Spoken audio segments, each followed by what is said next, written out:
네, 하나님의 말씀은 이사야 42장 5절에서 9절 말씀입니다. 이사야 42장 5절에서 9절 말씀입니다.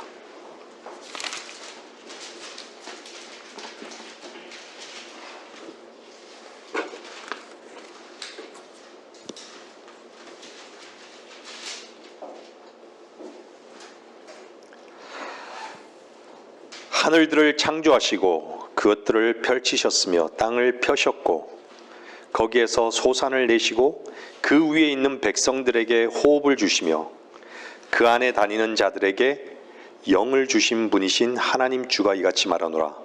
나 주가 의로 너를 불렀으니 내가 내 손을 붙들고 너를 지킬 것이며 백성의 언약과 이방인들의 빛으로 너를 주어 앞 못 보는 눈들을 뜨게 하며 감옥에서 갇힌 자들을 이끌어내며 암흑 속에 앉은 자들을 감옥에서 이끌어내게 하리라. 나는 주니 그것이 내 이름이라. 나는 내 영광을 다른 자에게 내 찬양을 새긴 형상에게 주지 아니하리라. 보라, 이전 일들이 이루어졌으며 내가 새 일을 선포하니 그 일들이 시작되기 전에 내가 그 일들을 너에게 말하노라. 한 구절 더 살펴보겠습니다. 데살로니가전서 5장 23절입니다.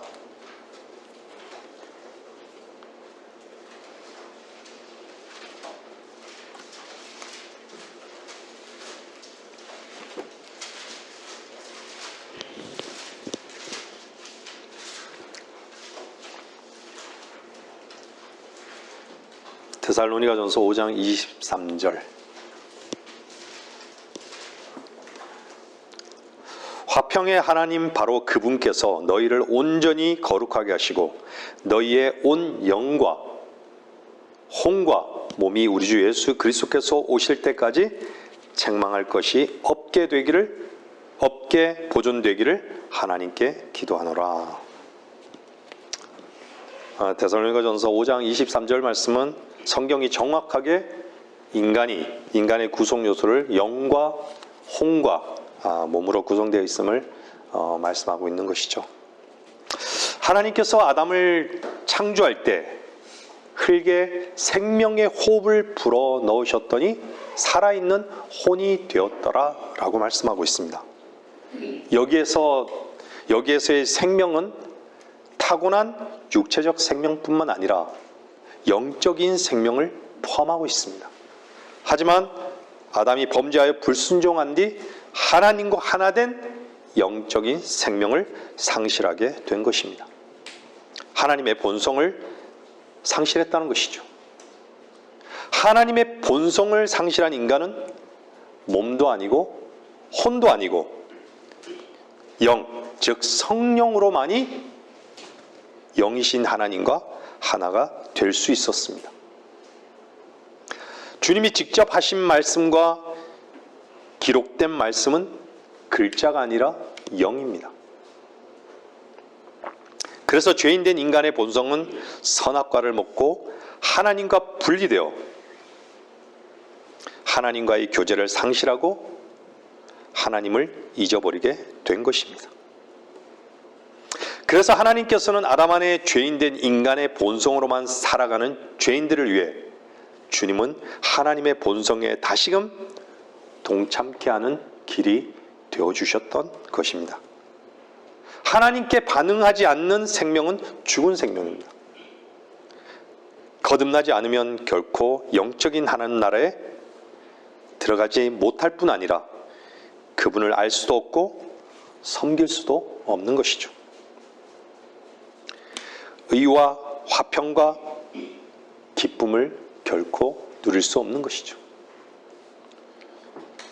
하나님의 나라는 먹고 마시는 것이 아니라 다만 성령 안에서 의와 화평과 기쁨이라고 말씀하고 있는 것이죠. 하나님의 본성은 성령으로 나타나는 것입니다. 성령은 진리의 영인 것이죠. 창세기 1장 27절 말씀을 보면요, 하나님께서는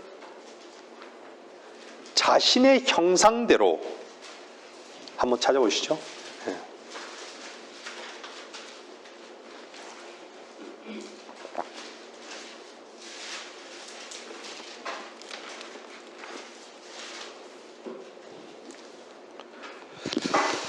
그리하여 하나님께서 자신의 형상대로 사람을 창조하셨으니 곧 하나님의 형상대로 그를 창조하셨으며 그들을 남자와 여자로 창조하셨느니라.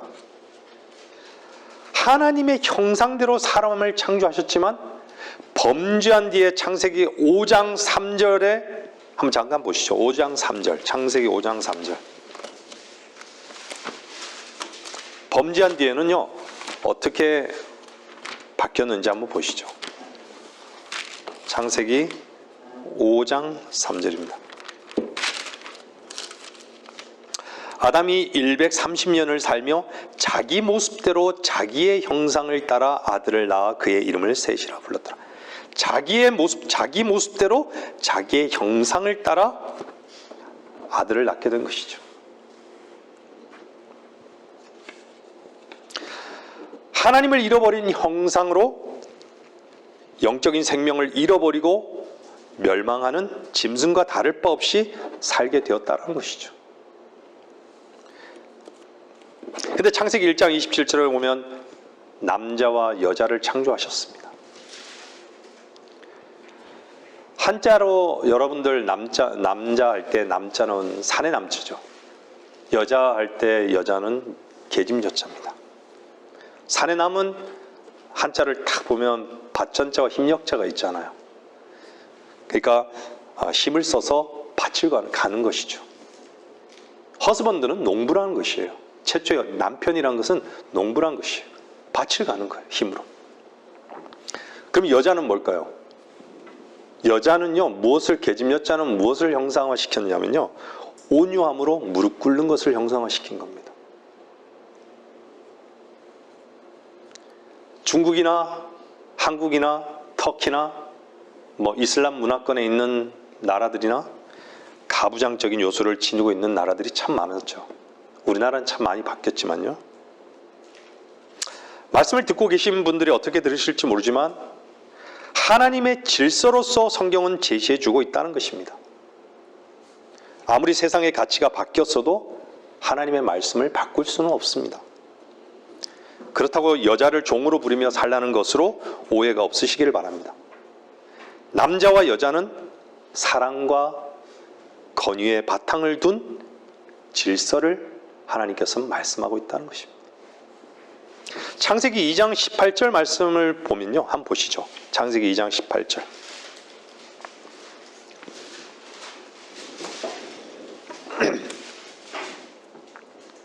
또 주 하나님께서 말씀하시기를 남자가 혼자 있는 것이 좋지 않으니 내가 그를 위하여 돕는 자를 지으리라 하시며.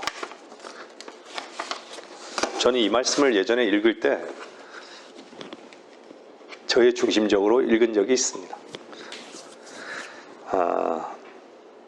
남자는 늘 혼자 있으면 어른들이 남자는 혼자 있으면 안 된다 이런 말씀들을 많이 하셨어요.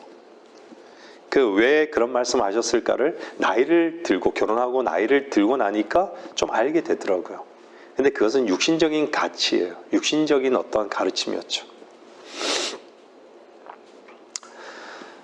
남자라는 사람을 하나님의 형상대로 지으셨을 때 아담이라는 사람을 지으신 목적 자체는 사실 그 아담에게 하나님의 일을 위임하시고 그로 인해 하나님의 일을 하도록 하기 위해서 아담이라는 사람을 하나님께서는 그분의 형상대로 만드셨습니다.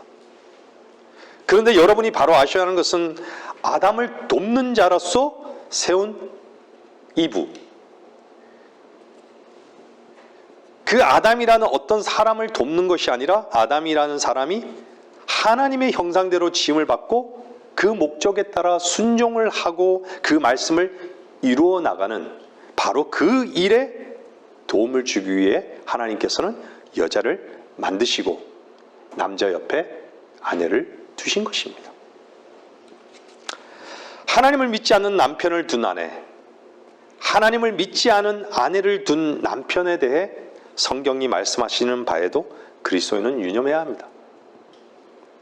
주님께서 값없이 주신 구원의 선물, 그분이 우리를 세상으로부터 불러내신 목적을 상실하지 않고 그분을 얻고 그분의 이름만이 높임을 받는 것만이 유일한 가치를 가지고 있다면 남자와 여자의 그 위치에 있는 것만이 가장 복되다는 것을 말씀드리는 것입니다. 본문 오늘 읽으셨던 이사야 42장 8절 말씀에는 나는 주니 그것이 내 이름이라 그런 내 영광을 다른 자에게 내 찬양을 새긴 형상에게 주지 아니하리라. 여기에서 나라는 것을 하나님은 나이신 분이시잖아요. 나다. 나는 아니라. 출애굽기 3장 14절에 말씀하시죠. 여기에서 나를 하나님께서는 5번이나 언급하고 계세요. 내가 주라고. 나는 주니. 그것이 내 이름이라. 나는 내 영광을 다른 자에게 내 찬양을 주지 아니하리라.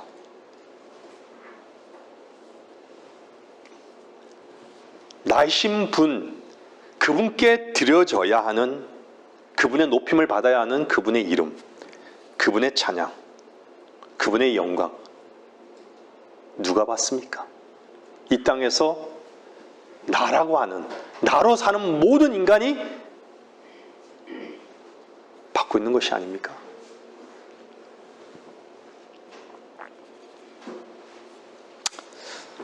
다시 돌아가면요,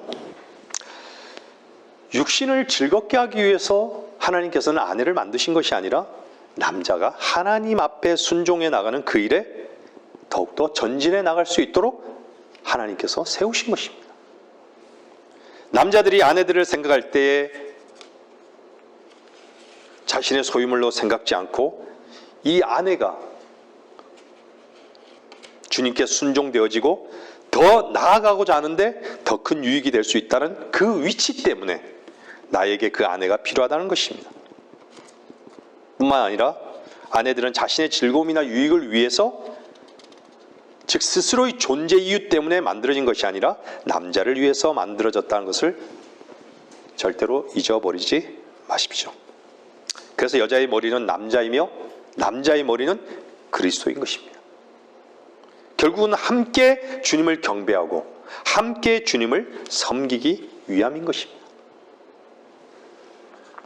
하나님께서는 아담을 만드시고 그를 에덴에 두셨던 이유 자체는 다스리게 하기 위해서, 하시기 위해서였습니다. 지키고 다스리게 하시기 위해서,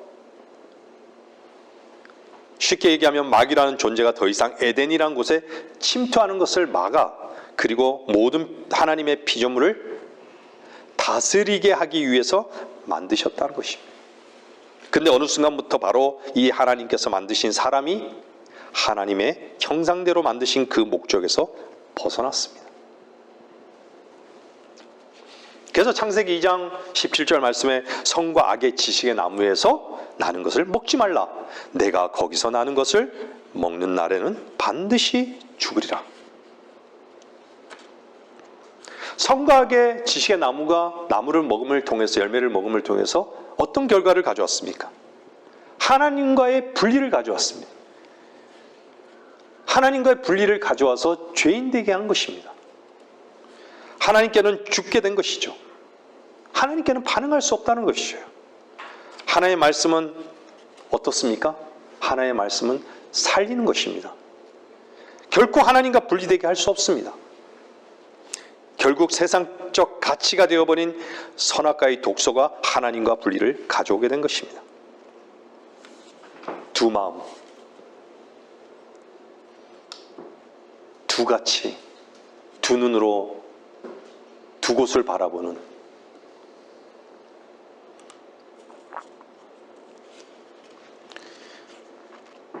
하나님의 영으로 사는 사람은 둘로 분리되었어도요, 즉각 하나님 한 분으로, 원점으로 즉각 돌아오는 것입니다.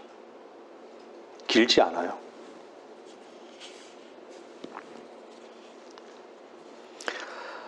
말씀의 불순종이 하나님을 향해서 죽은 자의 위치로, 멸망의 위치로 떨어져 버리게 된 것입니다.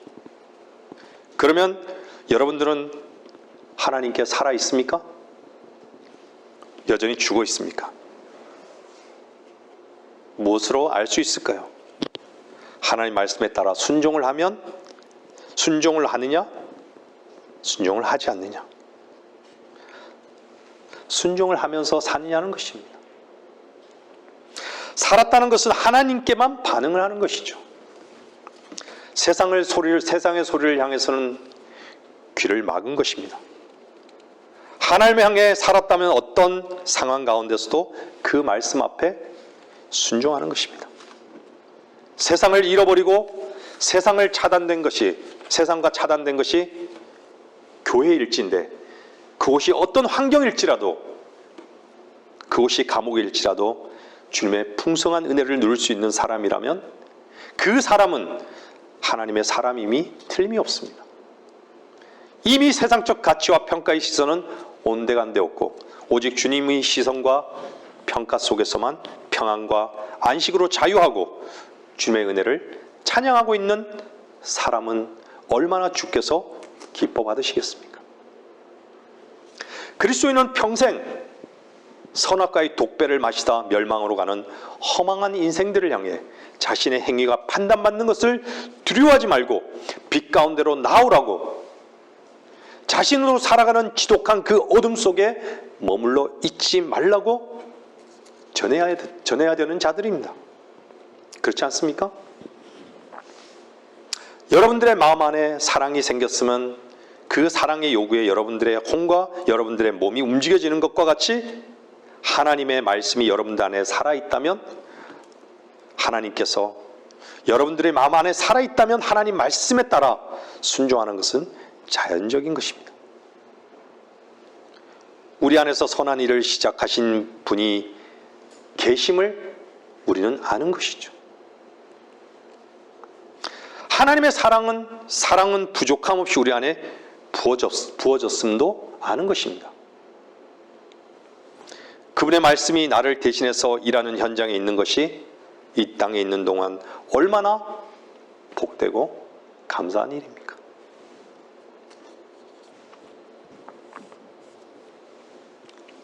하나님 앞에서의 순종이란 것은 우리의 피와 땀을 사용하는 것이 아닙니다. 그 말씀에 순종하라는 노력을 말하는 것이 아닙니다.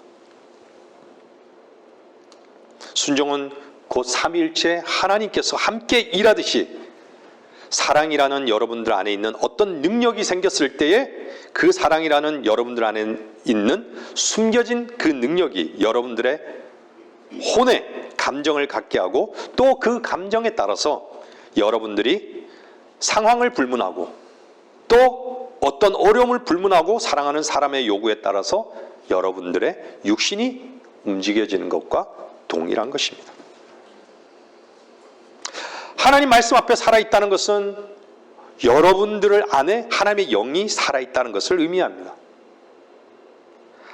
그래서 하나님의 영이 여러분들의 혼을 붙드실 뿐만 아니라 여러분들의 몸까지도 또한 같이 순종할 수 있는 능력이 되셨다는 것을 의미하는 것입니다.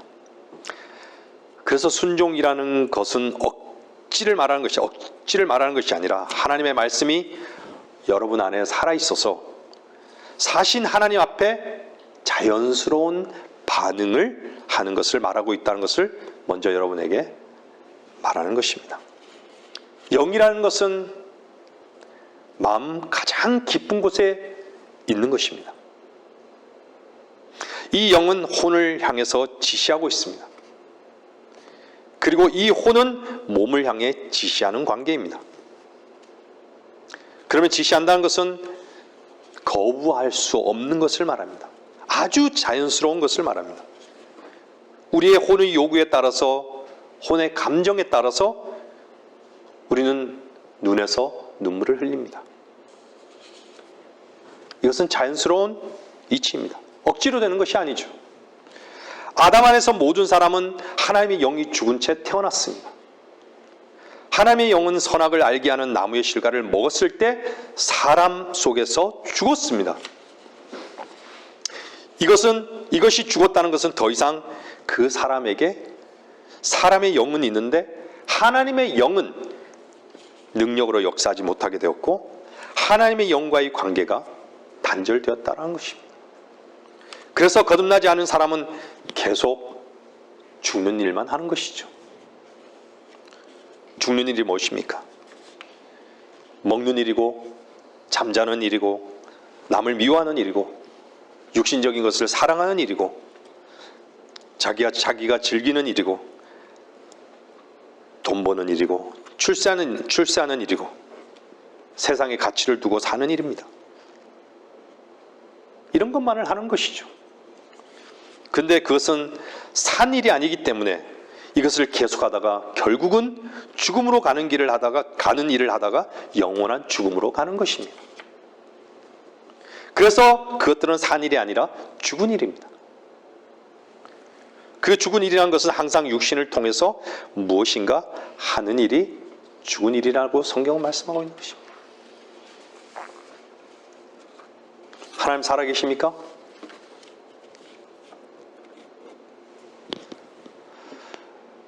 여러분들이 하나님께서 살아계시다고 여러분 전인격적으로 고백하시는 분이시라면 그 의미는요, 살아있는 일을 한다는 말입니다. 산 일이라는 것은 하나님의 영으로 산 사람이 그 영의 요구에 따라서 순종되어지는 발걸음을 사는 것이 산 일인 것입니다. 그래서 산자의 하나님인 것입니다. 여러분, 그래서 우리는 거듭나라고 말씀하는 것이죠. 거듭나지 않으면 결코 하나님을 알 수 없는 것이죠.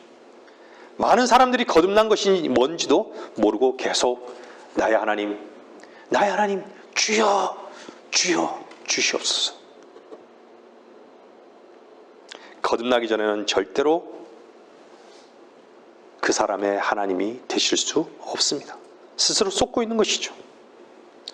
거듭나기 전에는 결코 그분의 이름이 높임을 받을 수도 또한 그 의미를 결코 못 배우는 것이죠. 요한복음 1장 12절 말씀을 보겠습니다. 요한복음 1장 12절.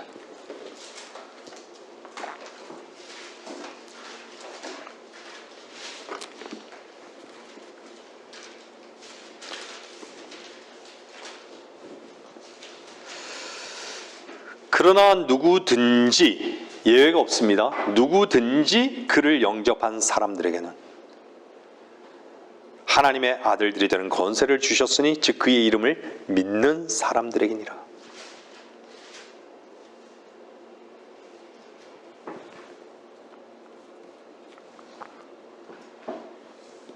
영접하는 자, 곧 그의 이름을 믿는 자들이 하나님의 아들들이 되는 권세를 갖게 되는 것입니다. 영접하는 것은 하나님의 영을 받아들이는 것입니다.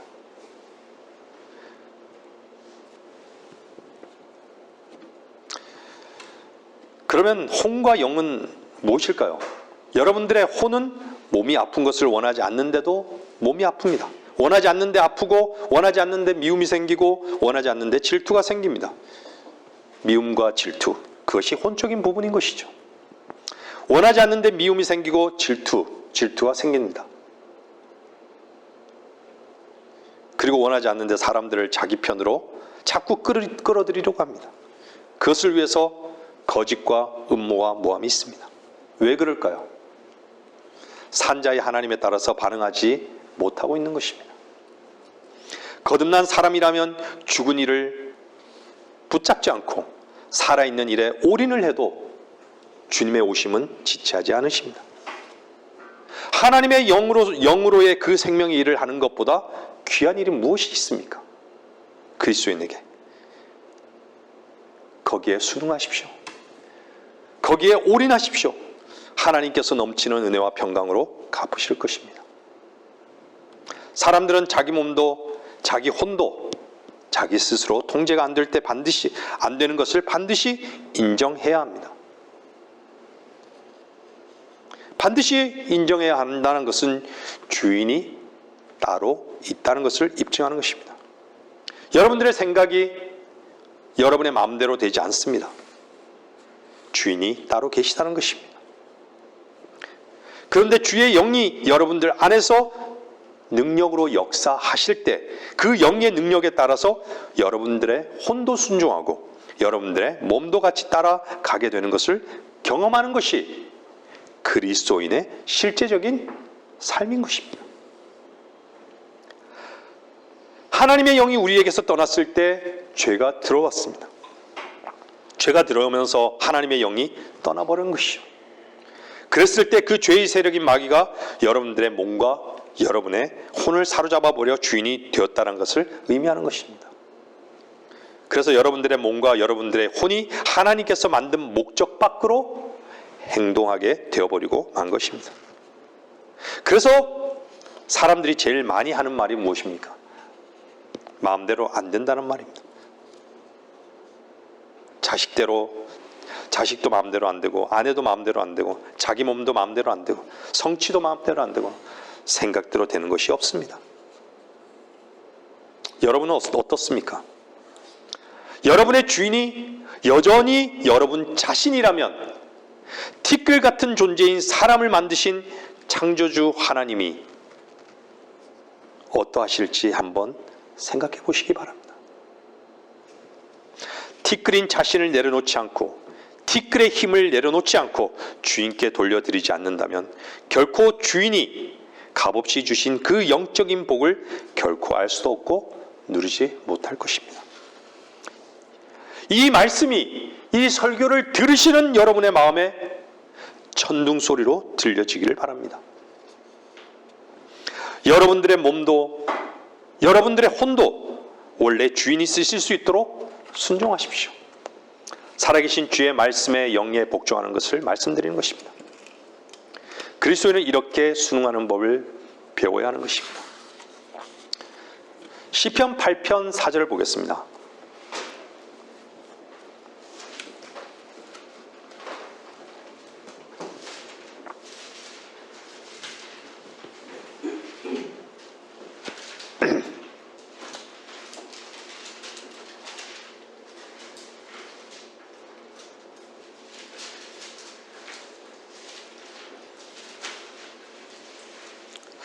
사람이 무엇이기에 주께서 그를 마음에 두시며 인자가 무엇이기에 주께서 그를 돌보시나이까.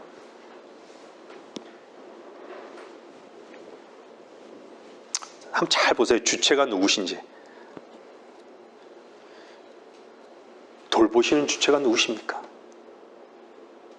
티끌인 사람을 돌볼 수 있는 주체가 누구십니까? 주인이 누구세요? 사람이 자기를 돌본다고요? 착각하지 마십시오. 돌보시는 분이 따로 있다는 거예요. 주님 앞에 순응하고 사는 그리스도인들은 하나님의 영에 불순종하는 자들에게 경고를 해주어야 합니다. 알게 해줄 수 있어야 합니다. 사람이 하나님의 형상대로 지음을 받았는데 하나님의 말씀에 따라 순응하고 순종하는 것이 무엇인지 모른다면 더 이상 하나님의 형상대로 지음 받은 것이 아닙니다. 그것을 살아있는 것 같지만 죽어서 걸어다니는 시체들이라고 말하는 것이죠. 그래서 죽는 일만 하고 죽음의 일만 하는 것이죠. 여러분들 관에 누워있는 사람들을 보십시오. 죽은 사람은 아무 반응하지 않습니다. 아무리 화장을 하고 그 위에 꽃을 올려놓는데도 아무 반응이 없어요. 살아있을 때는 어떻죠? 꽃 받으면요 기쁘죠. 즐겁죠. 화장하면 어떻죠? 이뻐 보이죠. 생각도 하고 다른 사람을 의식하죠.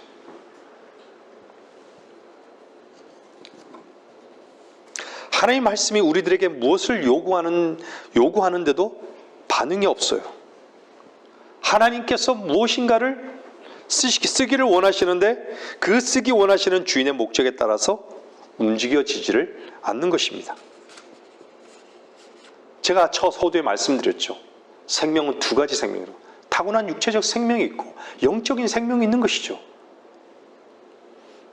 생명이란 것은요 움직이는 것입니다. 그것이 능력인 것이죠.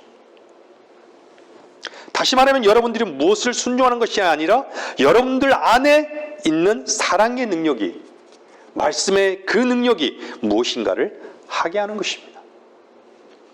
마음의 사랑이 시작된 사람이 이제 내가 무엇을 했다고 얘기하면 그때부터는 더 이상 사랑이 아닌 것이죠. 그때부터는 거래가 되는 것입니다. 사랑을 가지고 있는 사람이 누구를 향해서 뭔가를 하게 되면 그 사랑이라는 통제할 수 없는 능력이 그 무엇을 하도록 했기 때문에 그 사랑에 반응한 것이지 상대방의 어떤 조건에 반응하는 것이 아니라는 말입니다. 그래서 사랑에 반응한 사람은 더 이상 그 한 일이 계산되어지지 않는다는 것이죠. 조건을 붙이지 않는다는 것입니다. 그러나 참되신 사랑을 모르는 분들은 하나님께서 그 아들 예수 그리스도를 이 땅에 보내셔서 우리를 위해서 왜 그 죽음을 갖게 하셨는지를 반드시 알아보셔야 합니다.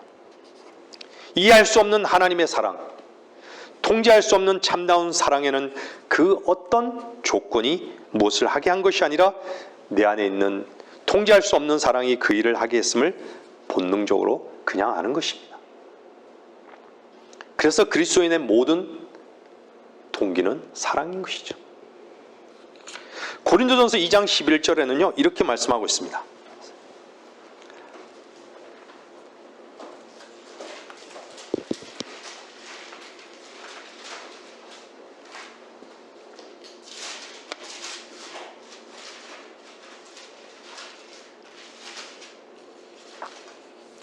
사람의 일을 그 사람에 있는 사람의 영이 아니면 누가 알리요? 사람의 영이 있음을 말씀하고 있죠.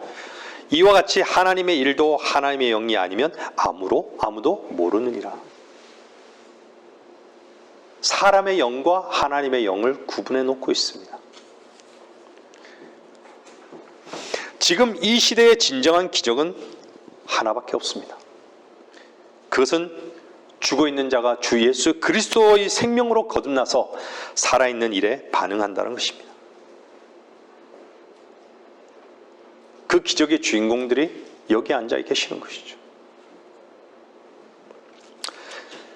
죄로 멸망당할 자가 주님께서 십자가에서 그 모든 죄를 제거하신 바로 이것을 믿는 기적입니다. 이상의 기적이 있을까요? 이상의 기적은 없습니다. 그러나 마귀들은 사람들의 몸과 사람들의 혼에 무엇인가 느낌을 주고 무엇을 확인케 하는 기적을 행합니다. 은사주의 현장에 한번 가보십시오. 저는 여러 차례 가봤습니다. 병을 고치고 때로는 환상을 보고 귀신을 쫓아내고 남들이 알지 못하고 볼 수 없는 것을 알게 한다고 사람들에게 보여줍니다. 그것이 하나님의 일이라고, 하나님의 능력이라고. 왜 이 시대의 사람들은 하나님의 능력의 말씀을 거부하고 마귀가 주는 기적과 능력에만 붙들려 살려 하는지 마음이 너무나 안타까운 것이죠. 오늘 서두에 읽었던 본문 말씀으로 돌아가 보면요, 데살로니가전서 5장 23절에 이렇게 말씀 찾지 마세요. 너희의 온 영과 혼과 몸이 우리 주 예수 그리스도께서 오실 때까지 책망할 것이 없게 보존되기를 하나님께 기도하라. 무엇이 책망받는 것입니까? 주인이 무엇을 쓰시고자 하는데 주인이 쓰시고자 하는 대로 쓸 수가 없습니다. 주인이 그 혼을 붙들고 몸을 사용하기를 원하는데 그 혼이 거부합니다. 그리고는 육신과 세상을 쫓아서만 삽니다. 우리는 그분께서 이미 피로 값주고 산 자들입니다. 더 이상 우리는 우리의 몸이 아닙니다. 너희 몸을 하나님께서 기뻐하시는 거룩한 산제물로 드리라. 성경에만 있습니까? 여러분들의 삶은 어떠십니까? 이 땅에 있는 동안에는 우리를 위해서 이 몸을 쓰도록 주님께서 우리에게 위임하셨습니까? 이 땅에 있는 동안 내 몸은 너를 위해 써라. 내 혼도 너를 위해서 써라. 그리고 너의 그 몸은 나를 만날 때 재림할 때나 나에게 줘라. 이렇게 주님께서 말씀하셨습니까?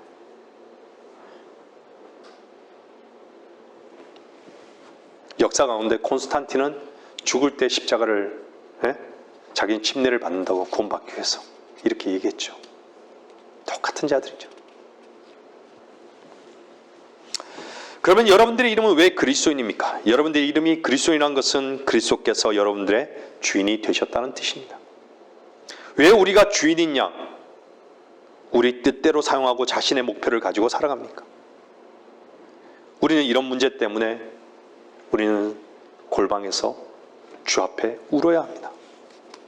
이것 때문에 우리는 회개하고 슬퍼야 합니다.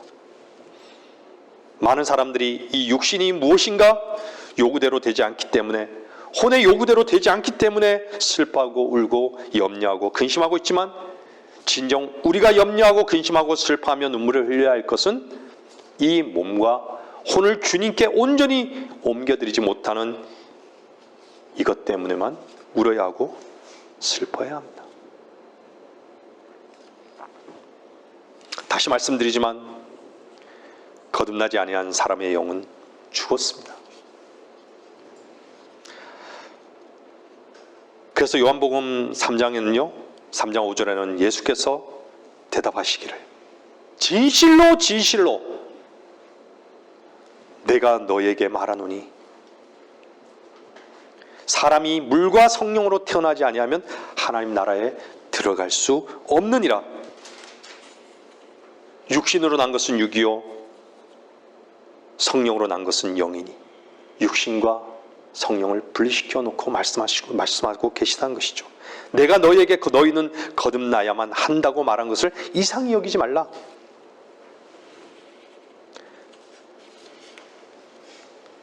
거듭나지 않은 사람은 죽은 영을 가지고 있습니다. 인간의 영은 죽은 영입니다. 육이 살아있는 것 같습니다. 여러분들 거듭나지 않았을 때도요, 육은 살아있는 것 같습니다. 여러분 절대 혼동하지 마십시오. 육신의 타고난 생명과 하나님의 영을 혼동하지 마십시오. 육이 살아있다는 것은, 이 말은요, 혼에 따라만 반응하고 살아간다는 것이죠. 내 생각과 내 감정과 내 이익에만 반응한다는 것입니다. 몸이 여러분들에게 뭐라고 요구하면 여러분들의 혼은 즉각 거기에 반응하는 여러분 자신을 한번 보십시오. 이렇게 육은 살아있고 혼은 살아있습니다. 많은 사람들이 죽음의 일에만 즐거이 반응하는 바로 그 육을 가지고 있고, 죽음의 일과 세상의 일에만 반응하는 혼을 가지고 있다는 것입니다. 분명히 육은 살아있고 혼이 살아있음에도 불구하고 죽은 일만 합니다. 참 불쌍한 것이죠. 살아있는 육과 살아있는 혼에 죽은 영이 있습니다. 그래서 성경은 진실로 진실로, 주님께서는 진실로 진실로 라고 말씀하시면서 거듭나라고 말씀하시는 것입니다. 하나님의 영으로 거듭나지 않은 사람은요, 사실은 걸어다니는 송장입니다.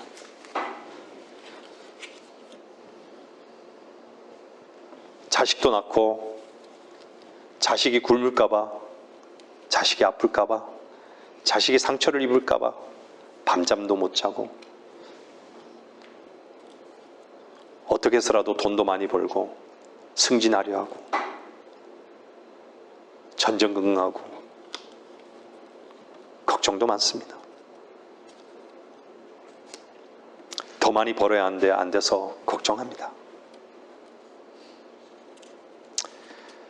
그런데 그리스도께 다 맡긴 그리스도인은 세상의 일을 생각하지 않기 때문에 염려가 없습니다. 여러분 어떻습니까? 염려가 많은 사람들은 세상 일 때문인 것입니다. 갈등하고 근심이 많은 것은 죽는 일 때문인 것입니다.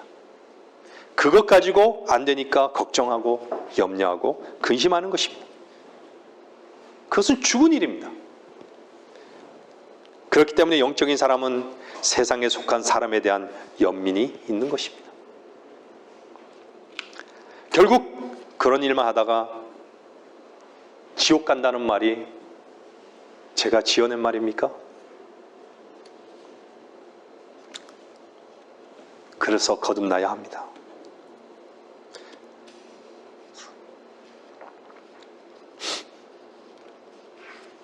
하나님의 영의 일을 받아들여야 됩니다. 거듭나지 않은 사람은 하나님의 영을 받아들여야 하는 것입니다. 그래야지만 하나님께 산 자가 되는 것입니다. 누가복음 24장 39절 말씀을 보겠습니다.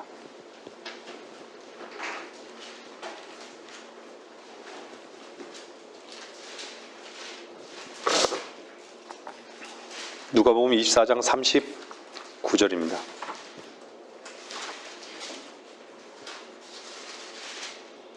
나의 손과 나의 발을 보라. 바로 나니라. 주님께서 말씀하시죠. 나의 손과 나의 발을 보라. 바로 나니라. 나를 만져보라. 계속 나를 얘기하고 계시죠 또. 영은 살과 뼈가 없지만 너희가 보는 바와 같이 나는 있느니라.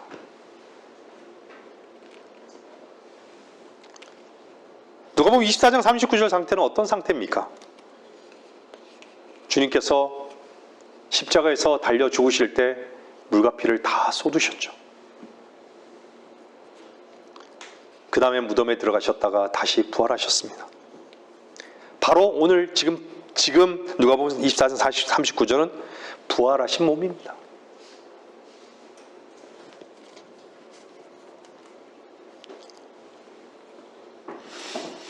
말씀드린 대로 피와 상관없을 때는 성경에서는요 항상 살과 뼈라고 말씀하고 있습니다.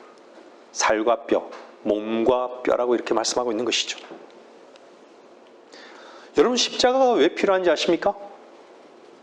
주님께서 십자가에서 피를 다 흘리셨습니다. 그 이유는 그 피로 인한 죄들을 제거하기 위해서 그 보배로운 보혈을 흘리신 것입니다.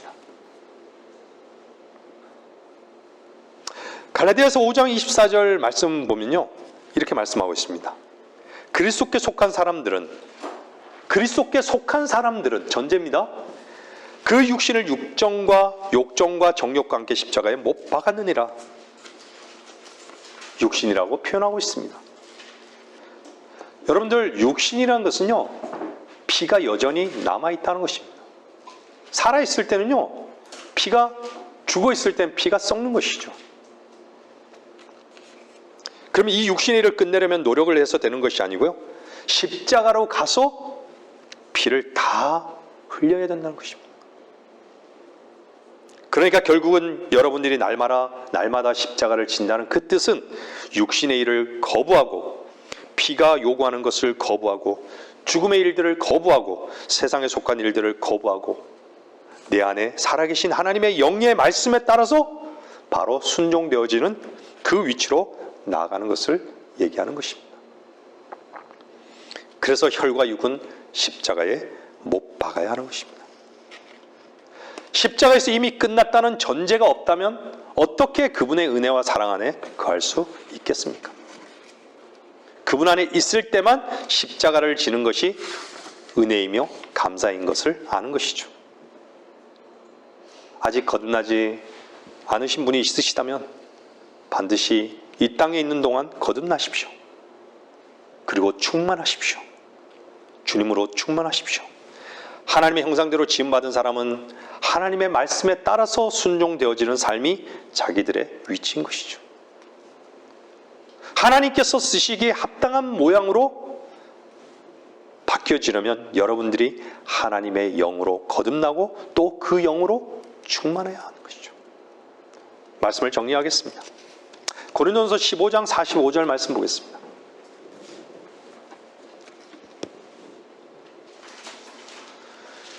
고린도전서 15장 45절 말씀입니다.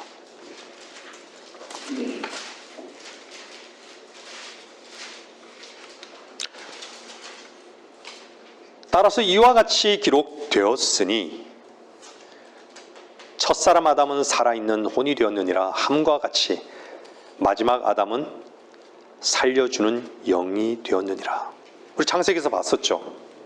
살아있는, 하나님께서 흙으로 사람을 빚으시니 호흡을 불어넣으시니 살아있는 혼이 되었더라. 그 살아있는 혼이 되었느니라 함과 같이 마지막 아담은 살려주는 영이 되었느니라.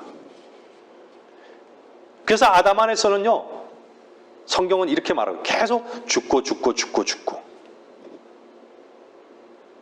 근데 신약이 들어와서는 예수 그리스도가 이 땅에 오시면서 뭐가 나타나죠? 죽고가 아니라 살고요. 살리고.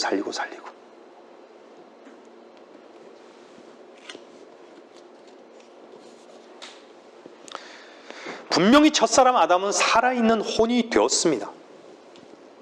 마지막 아담은 누구셨습니까? 하나님께서 인자의 모습으로 사람의 모습으로 오신 마지막 아담. 그 주님은 살려주는 영이 되었느니라. 아멘이죠? 바로 살려주는 영인 그분께서 내 안에, 우리 안에 살아계신 사람은 거듭난 사람입니다. 그런 사람들은 결국 하나님의 형상대로 새로운 피조물이 되는 것이죠. 거듭나지 않으면 혼과 함께 육신의 요구에 대해서만 그대로 반응하고 움직입니다. 육신은 세상을 향해서 계속 가기를 원합니다. 그리고 이 육신에 따라서 이 혼도 계속 함께 가기만을 원합니다.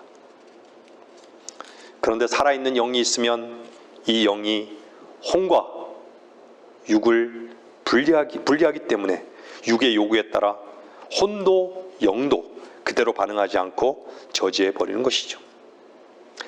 말씀이라는 것이 의미하는 것은 여러분 칼과 같습니다. 성경에는 말씀에 대해서 여러 가지로 이렇게 비유적으로 말씀하고 있죠. 망치, 삭, 꿀, 사과, 칼.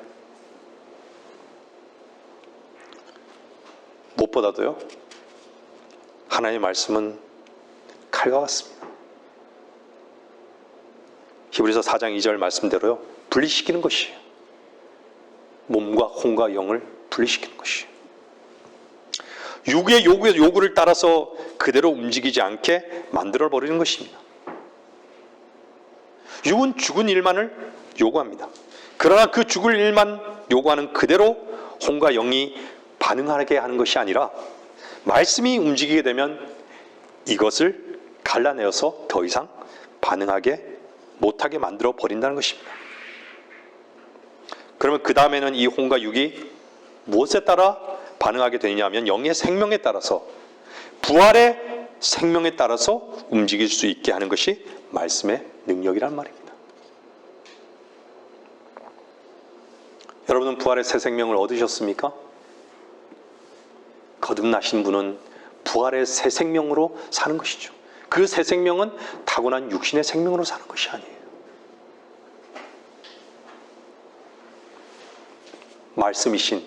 말씀은 영이라고 그랬죠? 영으로 사는 삶인 것이죠. 영에 따라 움직일 수 있게 하는 것이 말씀의 능력인 것입니다. 여러분들 한번 생각해 보십시오. 거듭났는데 말씀에 따라 순종하는 것이 뭔지를 모릅니다. 여러분의 혼과 육에 따라서만 살아갑니다. 여러분이 그런 자신이라면 거듭났는가를 다시 한번 점검해 봐야 합니다. 정말로 육의 반응에 대해서는 너무 민감하고 혼의 반응에 대해서는 너무 철저한데 하나님의 말씀에 따른 순종에 대해서는 무엇인지 모르고 있다면 부활의 새 생명으로 사는지를 점검해 보십시오. 반드시 점검하셔야 합니다. 왜냐하면 우리는 우리 안에 있는 내용에 따라 반응하게 되어 있는 것이죠. 하나님의 영으로 다시 태어난 사람들이 제일 민감하고 본능적인 것이 하나님의 일입니다. 그것이 제일 민감합니다. 그리고 그때 무슨 일이 있는지 아십니까? 기쁨과 감사가 있는 것이죠. 바로 그것이 자기의 위치이기 때문에 그렇습니다. 내 안의 영의 요구에 따라서 이 몸과 혼이 순응되어질 때 진정한 기쁨과 감사가 있는 것입니다. 그래서 영으로 경배하고 진리로 예배하는 것입니다. 그런데 거듭나지 않은 사람은 이것이 없습니다. 여러분들, 거듭난 사람들은 무엇에 제일 많이 반응하는 줄 아십니까? 다시 말씀드리지만 하나님의 일에 반응하는 것입니다. 세상의 일, 즉 죽은 일에 반응하는 것이 아니라 하나님의 형상대로 짐을 받았기 때문에, 이제 제 위치를 찾았기 때문에 하나님께서 사용하실 수 있도록 반응한다는 것입니다. 주님은 무덤에 들어가셨습니다. 그리고 부활하셨습니다. 이미 역사적인 사건이죠. 그 다음에 어떻게 하셨습니까? 하나님의 나라로 옮겨지셨습니다. 엄청난 신비입니다. 구원받은 혼은 몸으로부터 해방되었습니다. 갈라디아서 5장 13절 말씀 보겠습니다. 갈라디아서 5장 13절.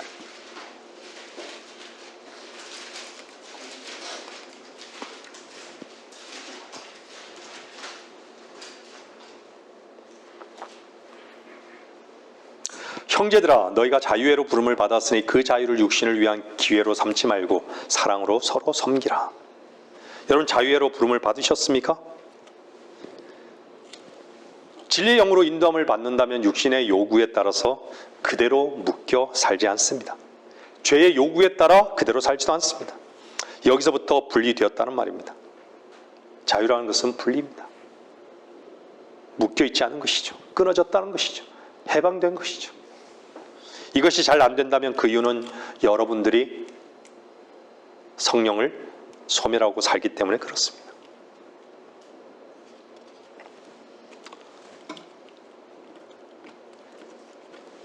진리의 영에 저항하고 있는 것이죠. 다투고 있는 것이죠. 여러분이 성령으로 충만한 삶을 살기를 원하지 않기 때문입니다. 너희가 내게 오기를 원치 않는다는 주님의 음성을 들으시는 할례 받은 귀가 있으시기를 우리는 기도해야 합니다. 여러분들, 성령으로 충만한 삶을 살려면 어떻게 해야 할까요? 여러분을 새롭게 하신 하나님의 형상에 따라 순종하고 살아가는 것입니다. 육신의 요구에 의지하지 않는 것입니다. 죽음의 일에 관심을 갖는 것이 아닙니다. 진리의 영이신 성령의 일에만 관심을 가지고 순종하며 살아가는 것을 말하는 것입니다. 거듭난 영을 지닌 사람의 혼은 주님을 향해서만 느낌이 있고 주님을 향해서만 감사하고 찬양을 합니다. 이것이 온전한 것입니다. 주께서 오시기를 여러분 기다리십니까? 우리가 왜 기다린 줄 아십니까? 그때는 죄가 끝나고 더 이상 우리는 죄의 요구와 상관이 없습니다. 주께서 우리의 몸과 우리의 혼을 온전케 하신 그대로 우리는 온전한 순종만 하고 살아가게 되기 때문입니다. 우리는 그분을 기다립니다. 그런데 그리스도인한 사람들의 육신의 일에 너무 많이 묶여 있습니다. 오늘 에베소서 5장 14절 말씀을 읽으시면서 그 말씀을 천둥 소리와 같이 여러분들 들으시길 바랍니다. 에베소서 5장 14절 말씀 한 구절 읽겠습니다.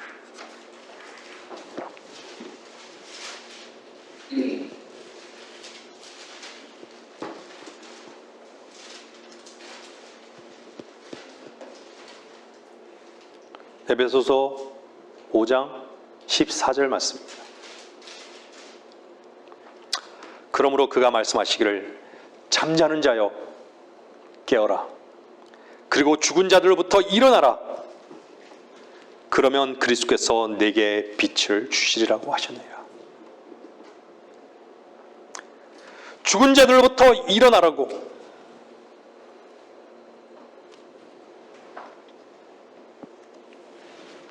세상은 불탈 것입니다. 세상은 망할 것입니다. 세상에서 도망치십시오. 중간에서 멈칫거리지 마십시오. 롯의 아내와 같이 소금 기둥이 되지 마십시오. 세상은 헛된 것임을 아는 자들이 현명한 죽음, 즉 십자가 뒤의 영광을 보게 되는 것입니다. 여러분들이 거듭났습니까? 하나님의 영으로 살기를 원하십니까? 하나님의 형상을 따라서 새롭게 태어났습니까? 하나님의 목적에 따라 사십시오. 죽은 자의 일에 동참하지 마십시오. 육신으로 사는 그 자리에서 일어나십시오. 하나님의 영의 인도함으로 복된 삶을 사시는 저와 여러분이 되시기를 기도하겠습니다. 말씀을 마치겠습니다.